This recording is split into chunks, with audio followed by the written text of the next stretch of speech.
Hey everybody, welcome back to the channel. Today I'm here with my friend Mike. He's got a 2007 Toyota Camry with 3.5 liters. Got a bad alternator, and we know it's a bad alternator because I had him started up after we jumped it and we tested the battery voltage across here. We were getting 7 volts while it was running, and then I tested it here at the alternator as well. You always want to test it at the alternator as well as the battery, because if it's saying low here, it may not say low here, and you've got connection problems rather than alternator problems. So we've done that. We did our research. We've got a new alternator, so we're going to take the time now and take this guy out and put the new one in. I've already started. I've taken off all the plastic cowling here. I took off the plastic on top of the engine. I've got the belt tensioner pulled back with my little homemade. It's a box-in wrench on a crescent wrench, and it's kind of held back.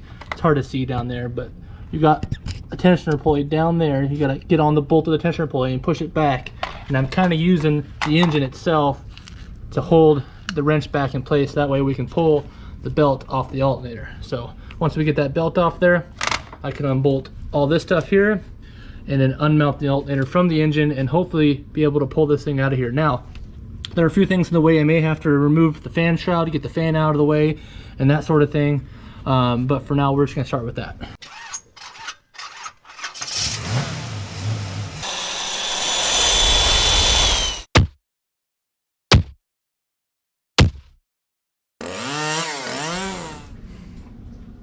Alright, so got the alternator loose. There's only 2 bolts to hold the main body of the alternator on. There's one bolt, a real long one, that sits in here. It goes from there to here, this guy here. And there's one kind of hard to get to. You have to kind of go on the other side of the coolant hose. On the other side there's a bolt. You take your ratchet down in between the coolant hose and here. And so both those are 14 millimeter. Once you get on them, it's not so bad. You just got to weasel your hand in there. But now, like I predicted, it's hitting the fan shroud here. So it looks like I'm gonna try and see if I can get the fan shroud. It's all one piece unit, 2 fans in it, up out of the way, or at least shifted over to this side more. That way I can get the alternator out of here. That's gonna be my next goal. So I'm probably gonna pull this plastic intake cowling off, unhook the fan shroud. These little clips right here, you just pinch them and pull them off. And that might be all I need to do all the way across, so we'll see what happens here. Okay, I fast forwarded on you guys a little bit, but this is what we ended up doing. So remove the core support bracket on both sides here. That way that'll give you some flexibility with the radiator. You can push the radiator back like that. And the fan shroud, you pull it up and shift the fan shroud all the way over to this other side of the frame. That'll give you enough room. Push this back. Once the fan shroud and radiator is loose, you can push these back, which gives you enough of a gap to just barely get the alternator out of here.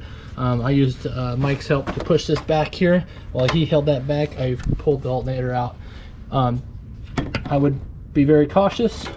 I put a piece of cardboard down here to protect the fins and the radiator fins and stuff like that, because this fan shroud will be pushing on there. So as long as you have something protecting it from damaging the radiator, you should be good to go. So now all we have to do is shove the new one back in and bolt everything back up in reverse order. All right, got her done in there. And if you saw my video with the Lincoln Navigator alternator, we kind of had to do it the same way. Right now the alternator is facing the same way with the pulley going that way. To put it in there, you want it backwards, so that way the pulley is not in the way of this hose. So it's sort of the same concept here. And then once you get it down in there, there's enough room you can just twist it and, you know, weasel it around. So that's how we did this one also. So there is enough space. Just be real careful. Put your cardboard down in there, protect the radiator fins. But there is enough space to do it without breaking the cooling system. So now it's just a matter of bolting everything back up here. All right, got the alternator mounted back up. Got the belt put back on here.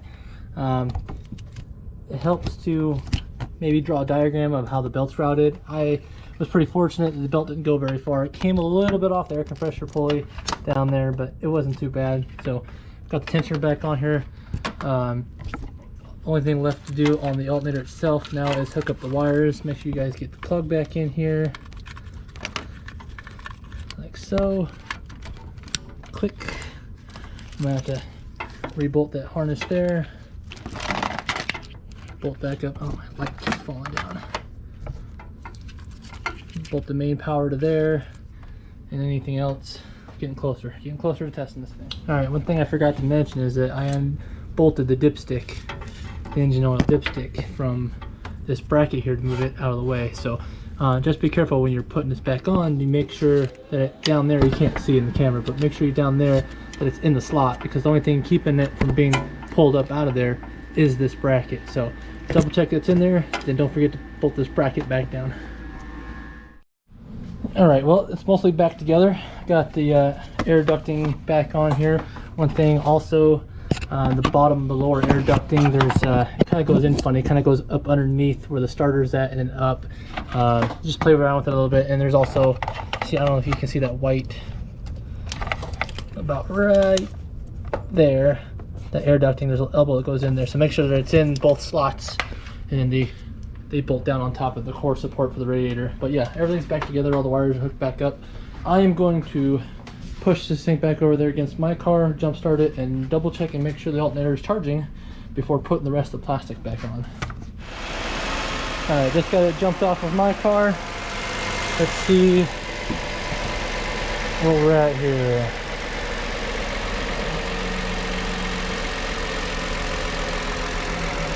Oh yeah, 14 volts. That's where you want to be. 1405, 1404, that's really good right there. Anything over 13 and a half, you really want to be up higher to 14, so 13.8 or higher is where you want to be. A 13 and a half is acceptable too, to a certain extent, but that's about where you want to be there.